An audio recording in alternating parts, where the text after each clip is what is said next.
Are you ready to live boldly, full out, and on your terms? It's time to wake up, overcome your fears, and embrace uncertainty. Access your power and claim your dreams. It's time for Tuck Talk with Tuck Self, the Rebel Belle. Join us now for inspiring conversation and bold self-expression for living life full out and on your terms. Now here is your host for today's podcast, the Rebelicious Tuck Self.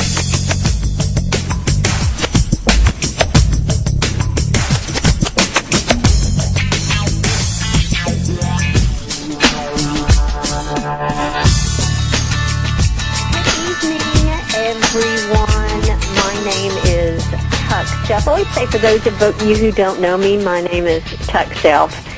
And then again, for those of you who do know me, my name is still Tuck Self, and I am the Rebel Belle and Southern Voice for Bold Self-Expression, and I am excited to be back again on this Monday evening. I think it's June 13th, to talk to you all about what I consider the 3 keys to living a revolutionary and a rebelicious life. And those 3 keys would be power, genius, and magic. However, before we get into the juice, don't you love that, the juice of the webinar, I want to take just a teeny moment to do a little bit of shameless self-promotion and tell you a little bit about what I do and who I am. And I've said this ad nauseum, that I am a self-proclaimed personal growth enthusiast with a passion for squeezing as much juice and joy from life as possible.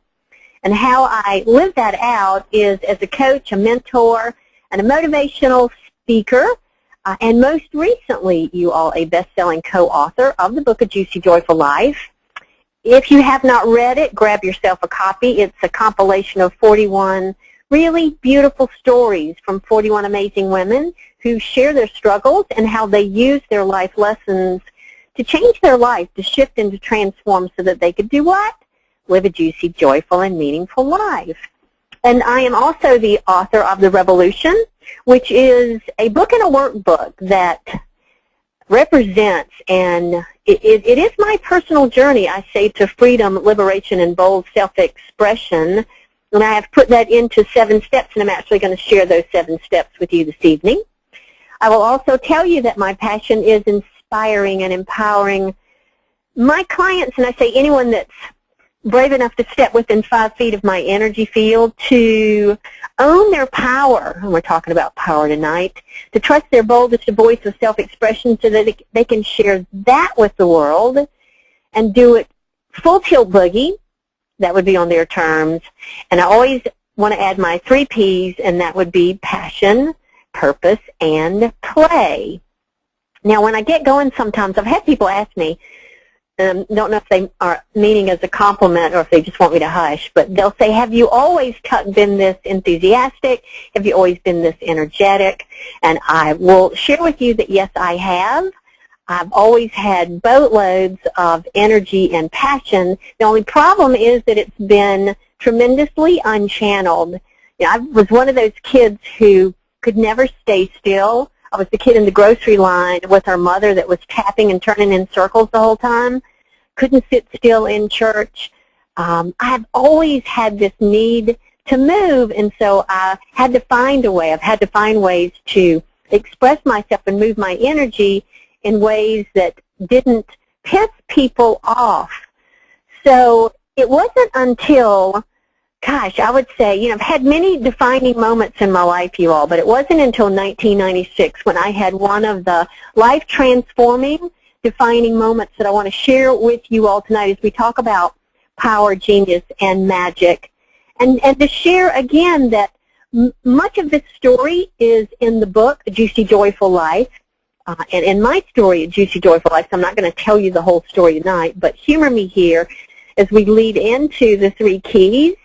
In 1996, you all, I was in the middle of what I called making a life-altering decision for myself, trying to decide, I hate that word trying, but really trying to decide whether or not to leave my then 20-year marriage and uproot my 2 small children to do that thing, in quotes, called to find myself.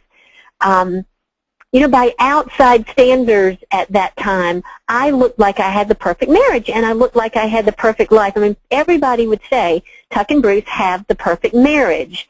They're just perfect. But something inside of me just wasn't fulfilled. There just wasn't that sense of satisfaction, and there was this inner voice that was deep inside that kept wanting to speak up and express itself and be louder, and I just kept stuffing it down. And for some reason, by the time I hit 40 years old, I was doing so many different things, playing so many different roles. I was totally confused as to who I really was at that moment. I didn't know if I was the career woman, didn't know if I was the perfect mom, didn't know if I was the good housewife, didn't know if I was just, you know, the great employee. I was totally confused with all these roles to fill, and most of the women that I was around at that time were staying home with their kids. They were stay-at-home moms. And so I asked my now ex-husband back then, literally did ask him if I had his permission to quit work, because I wanted to be a stay-at-home mom and take care of my kids, and he granted me permission. And so I then at that time embarked on, you know, another one of my careers, and just totally embraced that role, because, you know, I think that's what we as women do, you all, is that we're given these roles to fulfill, we're given expectations to live up to, and I know that we really do those beautifully. So I began to be this stay-at-home mom, this beautiful little piece of eye candy for my ex-husband, but again, there was something still missing. I just didn't feel fulfilled. And one day I just happened to be roaming around my house, and I had this huge twilight moment. I don't know if any of you as women have had this moment, but I literally looked around my home, and I thought, oh, my God, everything in this house looks like my mother's house. And I had this God-smacking moment where I said to myself, oh, my God, I have become my mother. And it stopped me in my tracks and actually had me ask myself a very important question, which seems so obvious, and that is that if I'm not my mother, then who am I? And I mean, these things are really good, because I find this to be a catalyzing question that I asked myself back then, that I still ask myself today, you all, periodically, and that is, who am I? And the question at that time launched me on a personal growth journey. It launched me on my road to freedom, I say liberation and bold self-expression. However, not having the tools to navigate that freedom, liberation, and bold self-expression, you all, I found myself in the middle of an affair. Yeah. Now, all this is, the story is in my book. And here's the important part about this. It was the most grueling, guilt-ridden, frustrating, alone, horrific period in my life. However, it was the most exciting, the juiciest, and the most transformative moment of my life. The story has a happy ending, and I won't share with you what that is because I'll let you read it in the little book, A Juicy, Joyful Life, but I will tell you this. In going through that period of expanding my freedom and self-expression and finding myself into a situation or in a situation like that where I clearly knew something different had to be done, I discovered 2 amazing things about myself that to this day rock my world. And they seem so obvious, you all. And number 1 was that I have feelings, and that the feelings are absolutely mine. For some reason, for my entire life, I don't know if this is true for you, people said to me, you don't feel that way. You can't feel sad about that. You know, how dare you be that happy about that? I was told over and over again that my feelings weren't mine, and so I began to stuff them. I started hiding them. I denied them. That when I found myself in this situation, totally passionate, totally open, zipped down the middle, sharing and just expressing my feelings wide slam open, it was absolutely liberating for me just to get that I had feelings, they were mine, they could change, and again, they were mine, and they didn't have to be what everybody else told me they had to be. That, along with the fact that where I was at that moment in time, I got that it was my responsibility to change things, that it was my responsibility that I had come to that point, that I was responsible for everything that I had created up until that point in my life, and it was me and only me who could get me out of it. And how I decided to do that, I don't even know if those two things sound just so trite and easy, but they were mine to own, mine to share, and I was responsible for those, and I was responsible for all my actions. I did a great thing for myself, you all, and I got myself into counseling. And here's where this life-transforming moment in 1996 actually occurred to me. I went to see a counselor, and she happened to be the fourth counselor that I had hired at that time, because I happened to be really sneaky. She was amazing, and she just didn't buy into my crap at all. But this woman gave me a gift. And the gift that she gave me was that she introduced me to Deepak Chopra's 7 Spiritual Laws of Success. Most of you may have already read the book. If you haven't, it's an incredible book. At least it was an incredible book for me back in 1996. And I crawled up on my bed, put the little earphones in my ear, and listened to the cassette tapes, because that's what they had back then. And what I heard and what I learned in this book absolutely changed the way that I lived my life. It changed the way that I thought about myself. It changed the way that I made choices about how I was going to work and the work that I would do in my life. It changed everything about me. And what it gave me were 3 keys. And the 3 keys that this book gave me, that I am just delighted to share with you tonight, are the keys of power, the key of genius, and the key of magic. So, key number 1, and again, this may be so friggin' obvious to you all, but it wasn't to me at the time. You are powerful beyond measure. You are actually a spiritual being who has come to this planet to have a fabulous, juicy, and joyful human experience. You live in a field of all possibility. You are pure potentiality.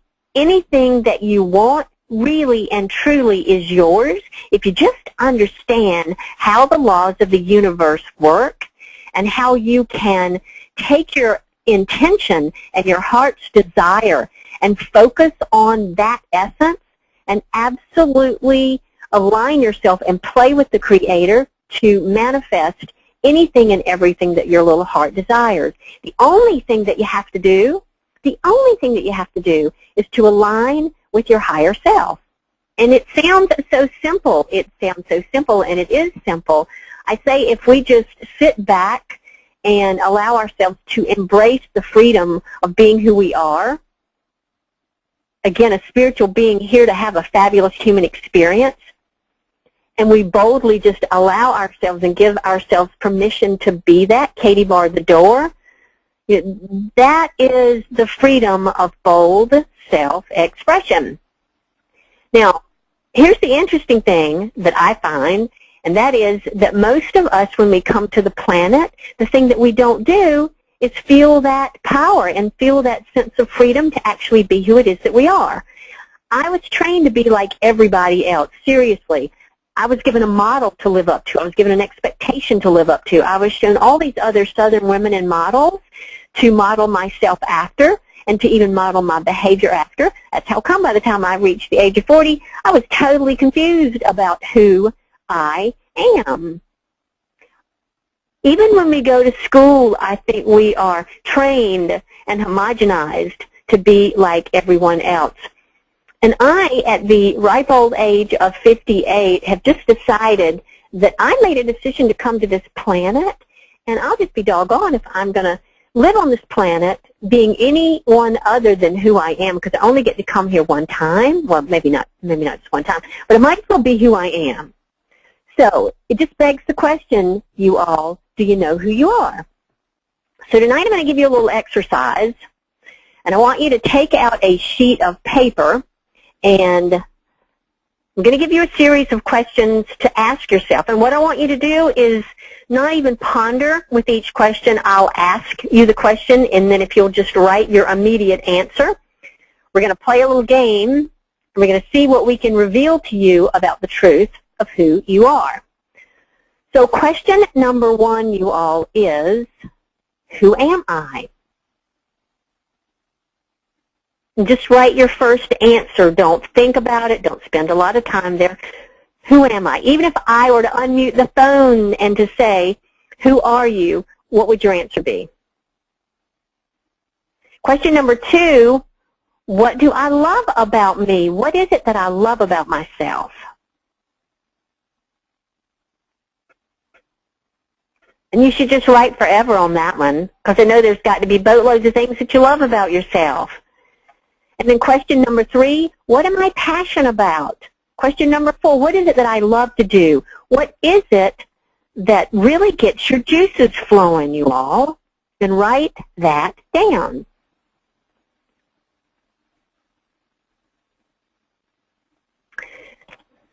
Now, I want you to put your pencil down, and I want you to close your eyes and just play with me for a moment. I want you to take a deep breath in and exhale and just relax. Take another deep breath in and blow that out. Let go of all of the stress of your day. And then I want you to imagine yourself when you were a very, very, very small child. And imagine yourself and remember what you were doing and how you were when you were in your greatest moments of play.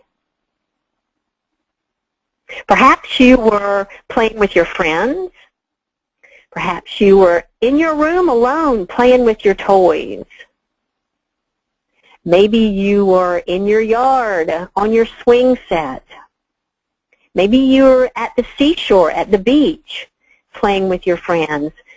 Just allow yourself to be in that place where you feel loved, playful, imaginative. And ask yourself, what am I feeling in this moment? What am I imagining? Do I feel free? Do I feel joyful? What is it that I'm loving about this moment?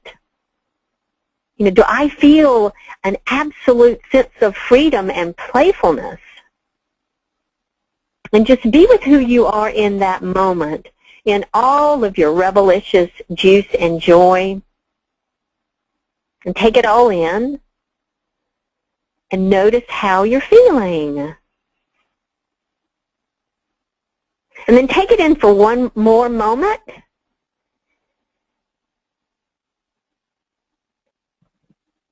And now take a deep breath in and exhale. Take another deep breath in and exhale and come back to this present moment and open your eyes. And immediately pick up your pencil and answer these questions again, one at a time. Who am I?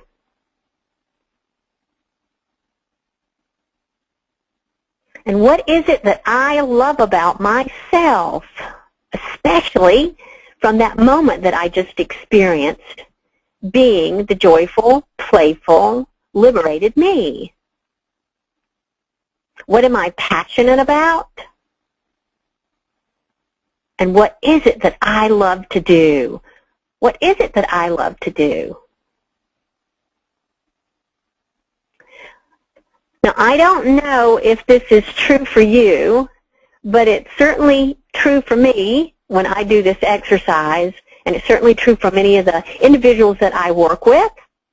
In answering that first set of questions, the who am I, the answers that come out are answers of one's identity, like I am Tuck Self, I am a mother, I am a coach, I am a wife, I am, a Southern woman. It's answered in some form of defining the identity of who I am. You know, and what do I love about me? Well, I tend to go into my head to answer that question. You know, what am I passionate about? I don't know. Again, I stay in my head sometimes when I answer that question, and it happens when I ask these questions of my clients. However, after the meditation, I get totally different answers. I get answers like when I ask the question, who am I? I'm a child. I am play. You know, I am enthusiasm.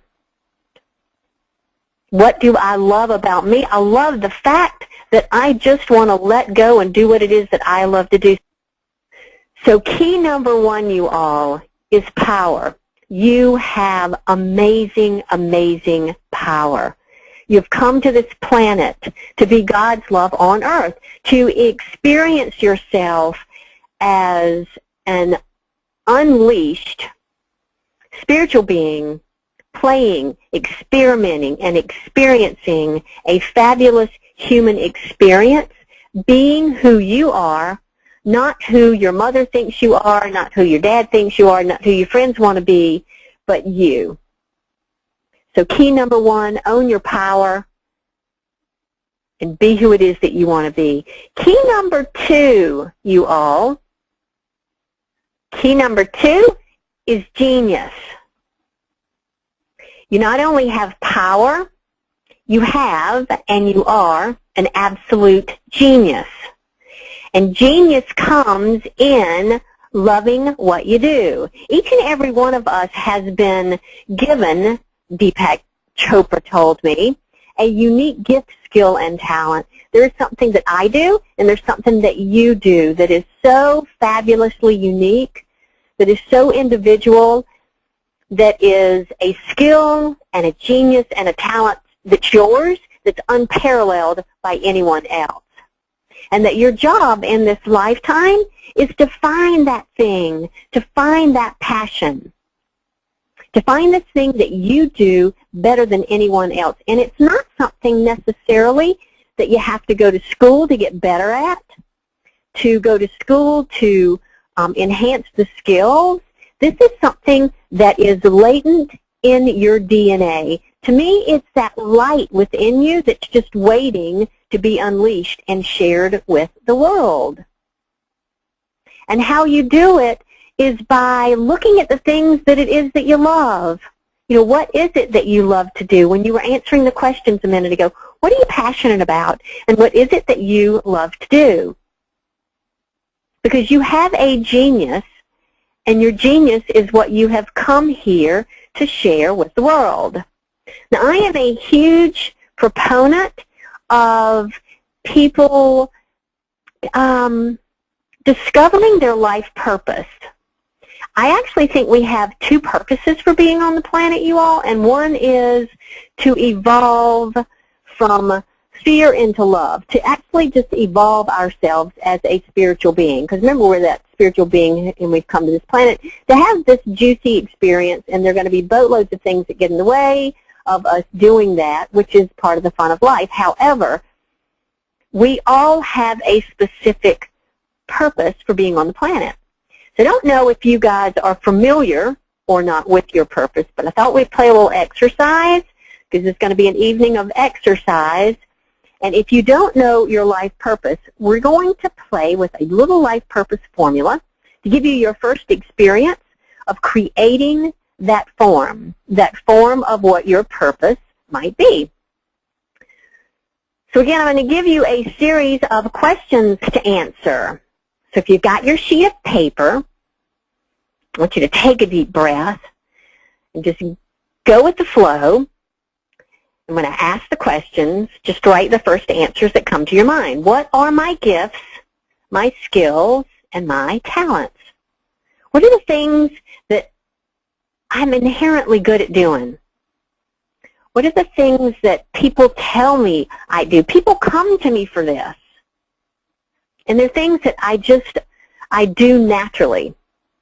For me, some of those things are, I'm a good listener. I'm a good coach.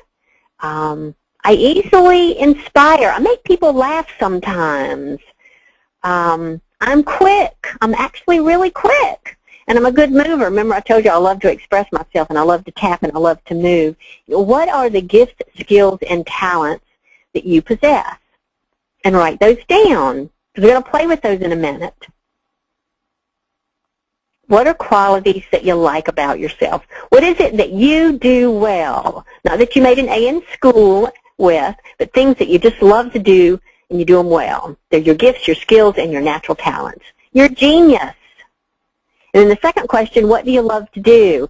And whatever it is, you all, don't judge it. Just do it. If they do it, and do it. If it's traveling, if it's reading a book, if it's sitting by the seashore, if it's playing music, whatever it is, if it's your love, write it down. What is it that you love to do? Well, some of the things that I love to do, I love to exercise, I love to move, I love to travel. I actually love teaching and coaching and working with people. I love it when I get to see the light bulb come on, when people really get the truth of who they are. So what is it that you love to do? Then question 3, now this one's a little different. The question is, what are your favorite feeling experiences?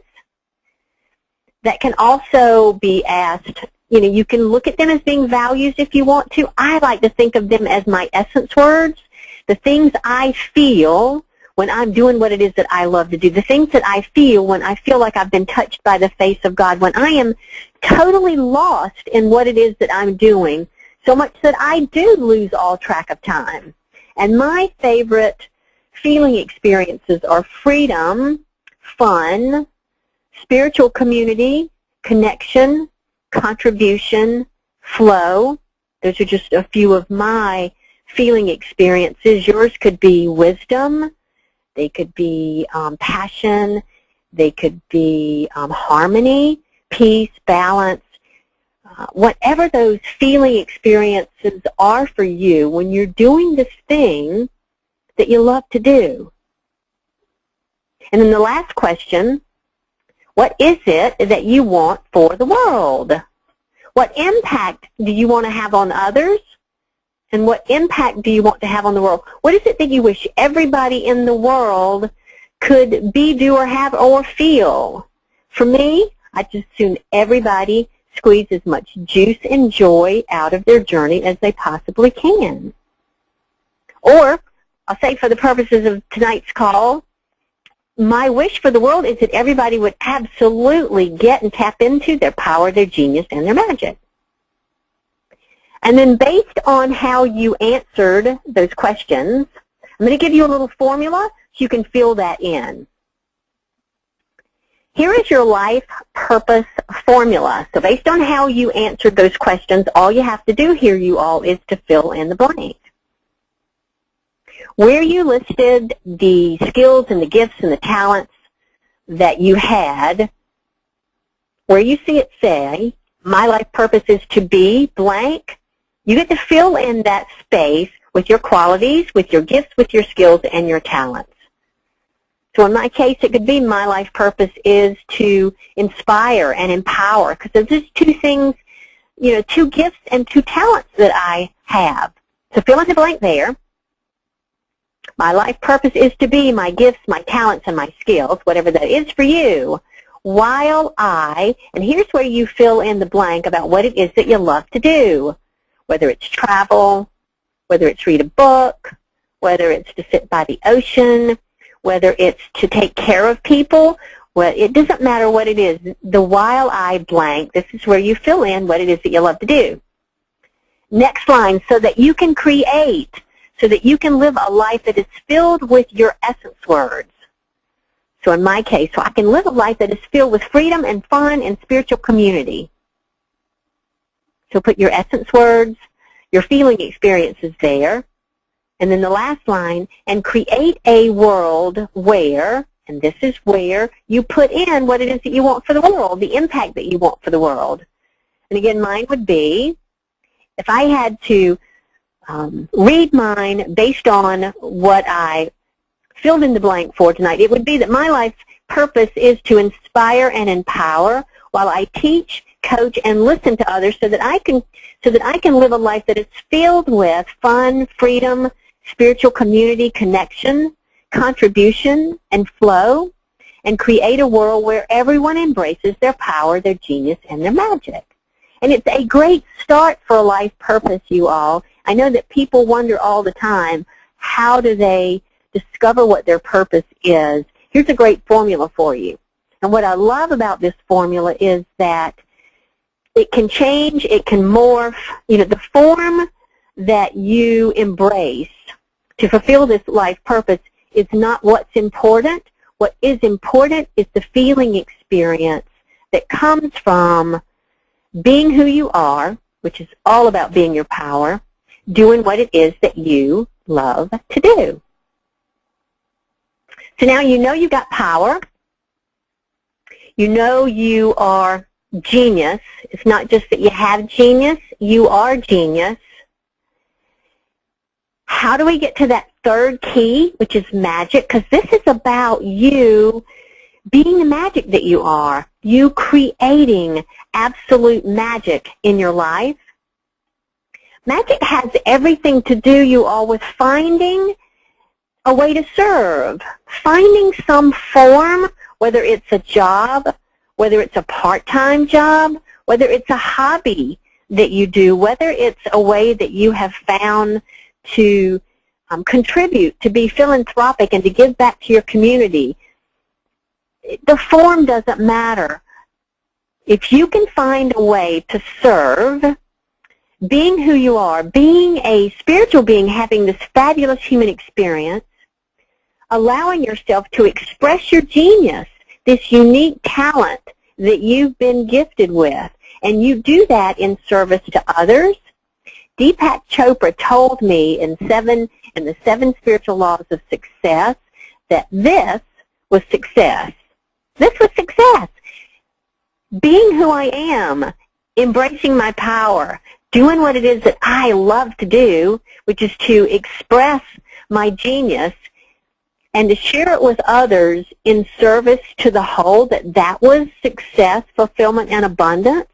For me, it was literally, I swear, it was like somebody had let the air out of a tire, because for my whole life, I was told that I needed to make good grades. I was told that I needed to be the best in school.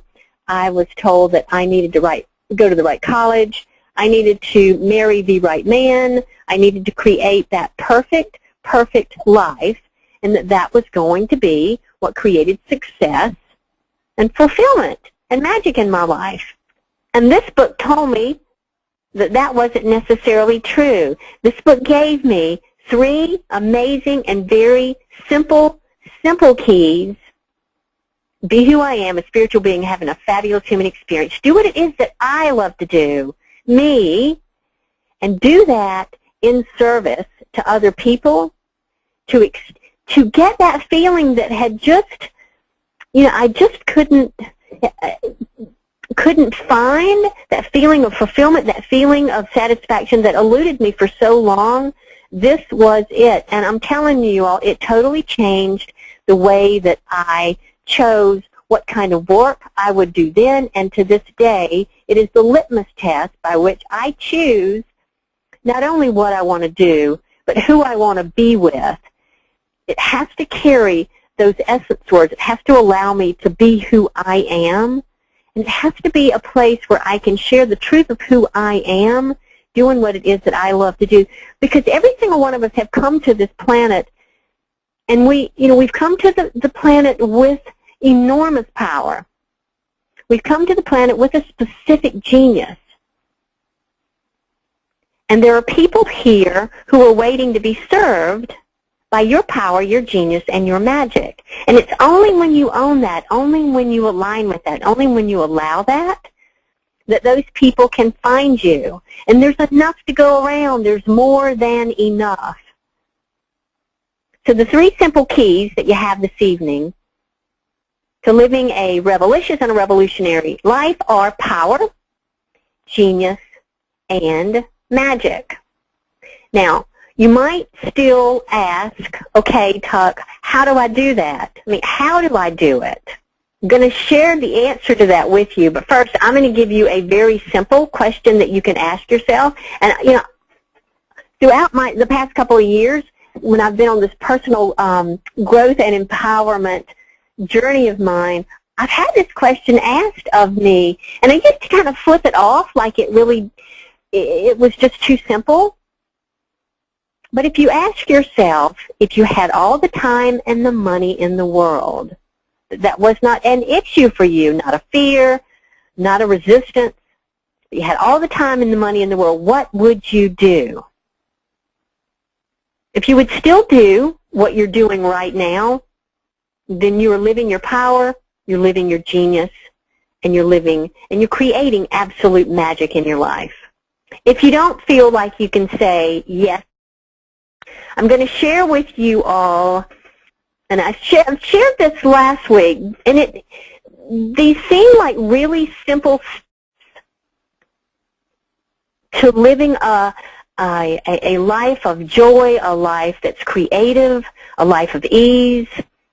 I lived 40-some-odd years of my life through effort and struggle, and I know you know what I'm talking about. Effort and struggle. We do not have to create that way, you all. We can create everything that we want with joy, with creativity, and with ease by owning our power, unleashing our genius, and sharing our magic with the world.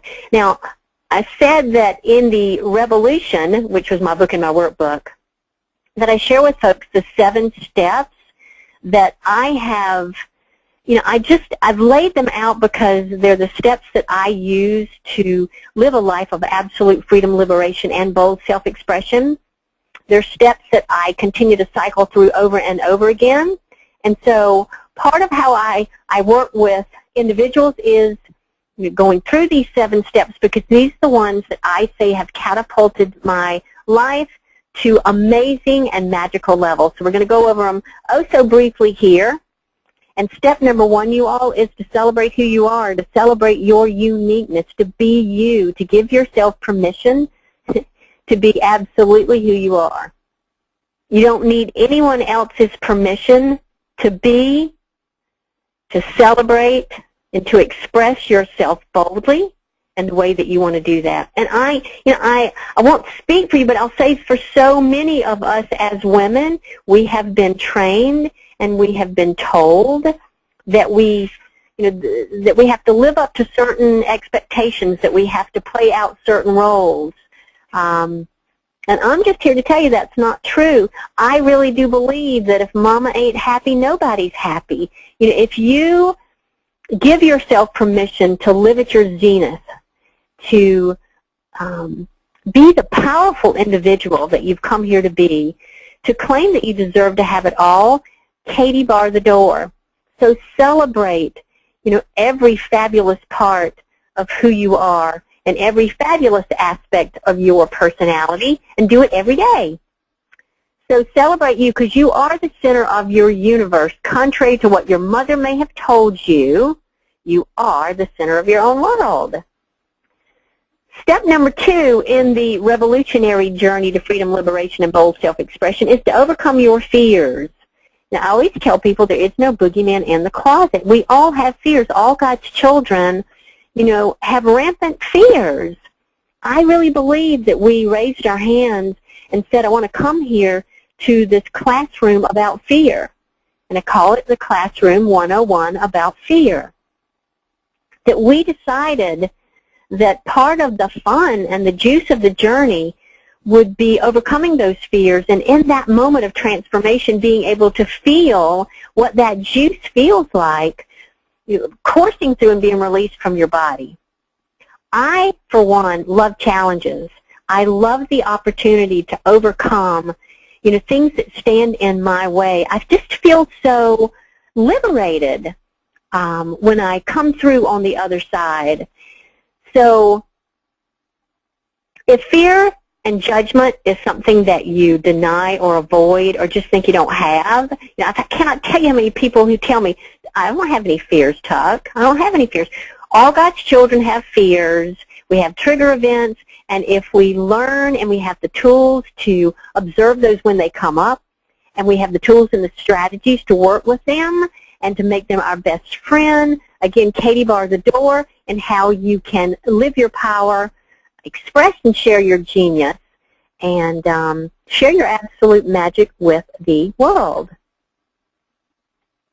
Step number 3, God, if I talk about passion, purpose, and play anymore, you might hang up the phone.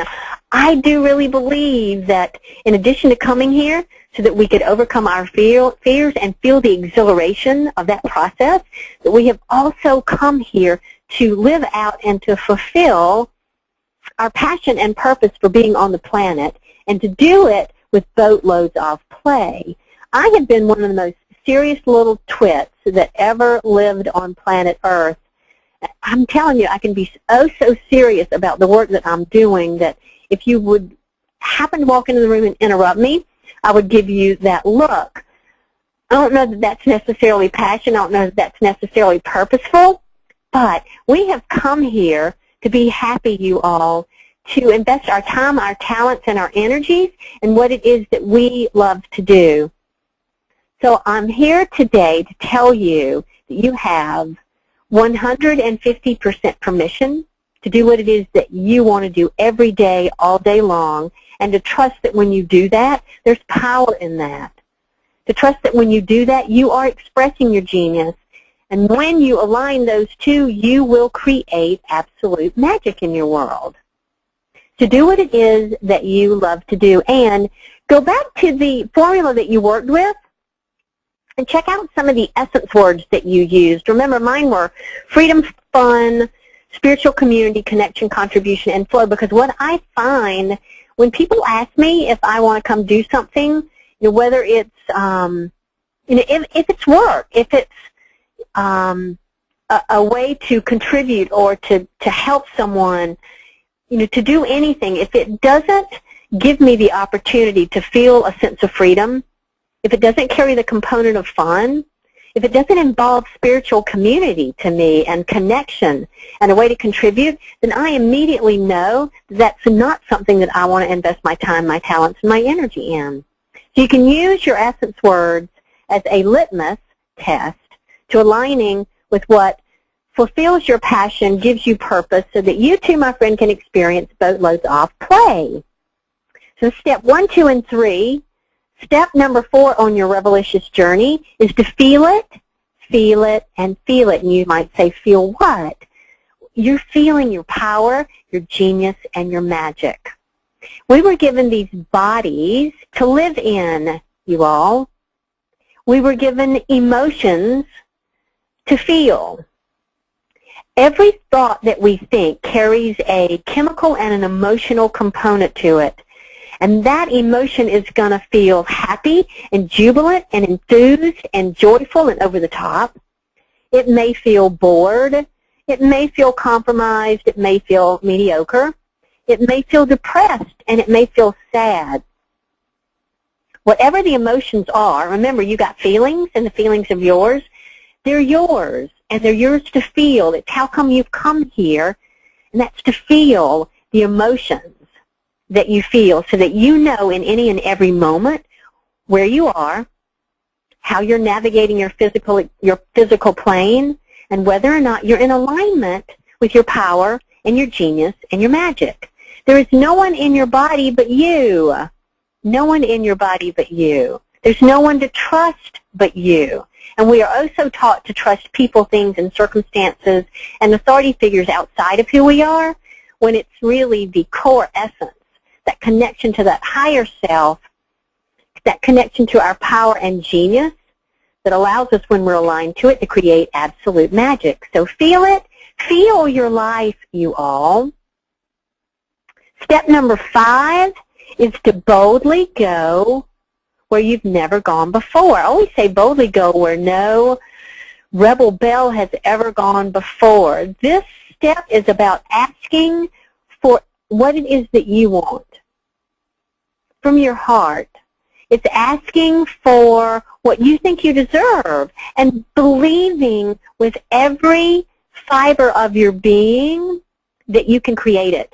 When we talk about you having power and you living in the field of all possibility, that you're living in the field of pure potentiality. Everything is energy, you all. If you hold that thought, really, if you hold the thought, if you speak it, if you write it, if you ground yourself in the power that you are part of that field of all possibility, and that if you hold the intention and you hold it with attention, with the absolute expectation that when you ask it's given to you, I swear you will create and manifest what you want like absolute magic.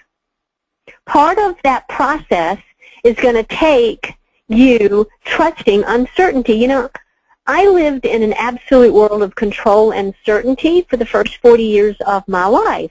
I act like I lived a terrible life, but I actually didn't. It was great. But I'm a control freak. I really am a control freak. And I needed certainty in my life. I needed to know what every decision would bring to me. And when I went through this life-defining moment where I was attempting to make this decision, whether to leave this 20-year marriage and uproot my 2 small children to find myself, that was boldly going. That was trusting and feeling my body, myself, knowing what my passion and my purpose was, celebrating who I was and putting me first, and allowing myself to give myself permission to do what it is that I wanted to do, to live in my power, to unleash my genius so that I could create magic. And it absolutely entailed embracing uncertainty like it was my long-lost lover. I mean, I even had to go to that place in my mind of imagining myself as either a bag lady or a little southern woman who was rocking in a rocking chair on the front of her double-wide trailer. And if I could be okay in that scenario, I could do anything. But what I learned from Deepak and the 7 spiritual laws of success is that when we live in certainty and when we live in that comfort zone, we will never create magic. We will never be living in our power, and we will never share our genius. That we've got to be willing to step off that cliff and trust that our wings will appear.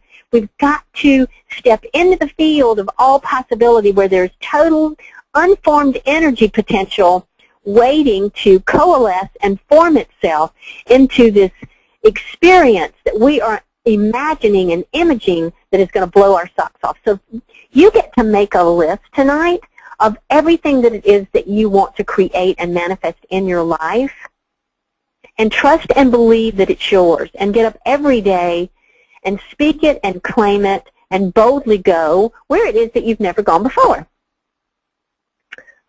I just got a little long on step 5, didn't I? Step 6.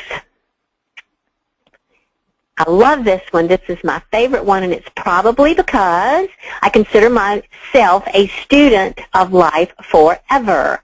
I love change and transformation.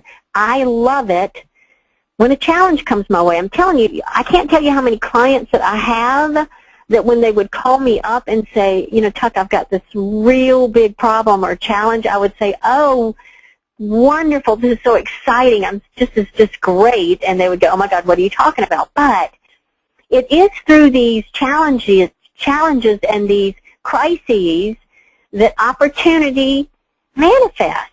And I know you've heard that before. You know, we are a student of life forever. We never get it done. We never get it done. We're never going to overcome every fear that we have. That's how come I say that these 7 steps are evergreen. You will cycle through them over and over again. You know, periodically you have to remember to celebrate who you are. You have to realign and recreate your life purpose statement because it morphs as you morph. The forms will change. You know, the form of my purpose, you know, the form of my life purpose, whether I'm a personal trainer, whether I'm an accountant that's managing 9 women, whether I'm a speaker on the stage, whether I'm a coach, you know, doing one-on-one empowerment with clients, I am still the catalyst for transformation, which is my honed-down life purpose. The form doesn't matter. And when you just embrace uncertainty and allow yourself to be a student of life, to live in the awe and the wonder of who it is that you are, the awe and the wonder of your power, waking up every day, you know, with a brand new dream in an absolute state of expectation that you can have everything that you want, and in an absolute state of anticipation of what your day will bring, Katie bar the door, again, you will create absolute magic. You never get it done, and I promise you, when the student is ready, your teachers will appear. And then step 7, this is my favorite step, because I have to remember this one over and over again, you all, and that is to lighten up and have fun. It just sounds so trite, doesn't it? Lighten up and have fun. It sounds so easy. But don't we all get oh so serious when we're worrying about where our next dollar is going to come from? Don't we get oh so serious? Seriously, when we do lose our jobs, or we might be losing our homes, or when, Billy Bob tells us that he doesn't love us anymore, and we wonder if we're ever going to find that perfect mate, it is really hard to lighten up and have fun. We're also told, and we're trained in school, that to be successful, to be fulfilled in life, that thing that eluded me for so long, that this thing that we have to discover, this genius that we have to unleash, this purpose that we have to fulfill, needs to be commercially viable. And so we work so hard, we struggle to find this thing, to become skilled at, to bring and hone our skills and talents at, so that we can be commercially viable and create money. I mean, even when I'm talking about it, doesn't that just sound oh so serious? What if you could go back to that place when you were imagining who it is that you were, when you went back to being that little child on a playground, wherever it was for you, that was that playground where you were having fun, where you felt that total sense of freedom and joy, and you tackled every day, you embraced every day from that place. It is from that place that you will be fully in your power. My sister is a teacher of children, and she is convinced and compelled to share with the world today that it is the children who will lead us into the future. And I do believe that if we watch the way children play, we can see play is very serious for them. So if we're going to be serious about anything, let's be serious about how we play. Life is not a journey to the grave with the intention of arriving safely. That's in that comfort zone that Deepak talks about. In a pretty and well-preserved body. Of course, I do like to work out. But rather to skid in broadside, thoroughly used up, totally worn out, and proclaiming, wow, what a ride. Here's the way that I give myself permission to live my life every day. And when I don't, when I find myself in that place of struggle, in that place of doom and gloom, you all, you know what I do? I go back to one of my 7 steps. I just kind of pan through, and I look for where it is that I've messed up. And if I need to celebrate my uniqueness and give myself a hoo-ha, then I'm on it. If I can feel that I am in a place of fear, then I'll pull out a little bit of some of my tools from my Freedom Toolkit and work on that issue and that trigger event that's blocking my flow. I'll redo my purpose statement so that I can realign myself with my passion and my genius and what it is that I've come here to do. And then if I'm a little unsure, I got to just really ground myself in my body and feel where it is that I am. Feel my way into alignment, and then boldly go where I have never gone before and ask for what it is that I want in that moment. What is it that I need right now for me? Because remember, if Mama ain't happy, nobody's happy. And in that process, be totally willing to embrace uncertainty like it is my long-lost lover. Knowing all the time that when I am being my power, living and unleashing my genius, and creating magic, that I will manifest whatever I need, whatever teacher I need, whether it's a tool, whether it's a book, whether it's a workshop, that will catapult me forward, quantum leap my life, beyond anything that I can imagine. And while I'm doing all of that process, I got to remember to lighten up and have fun. So tonight, you've been given the 3 keys to living a revolutious, and I'll even say a revolutionary life, and those three keys are power, genius, and absolute magic, which is who and what you are. So I invite you to discover the power of who you are and give yourself total permission to be that, to unleash that genius that's latent within every cell of your body, hidden in your DNA, just waiting for you to shine the light on it, to discover your passion, that thing that blows your skirt up. And then find a way to be of service to others, being that powerful person that you are, unleashing and sharing your genius in service to other people. That, my friends, will allow you to experience the magic that is you.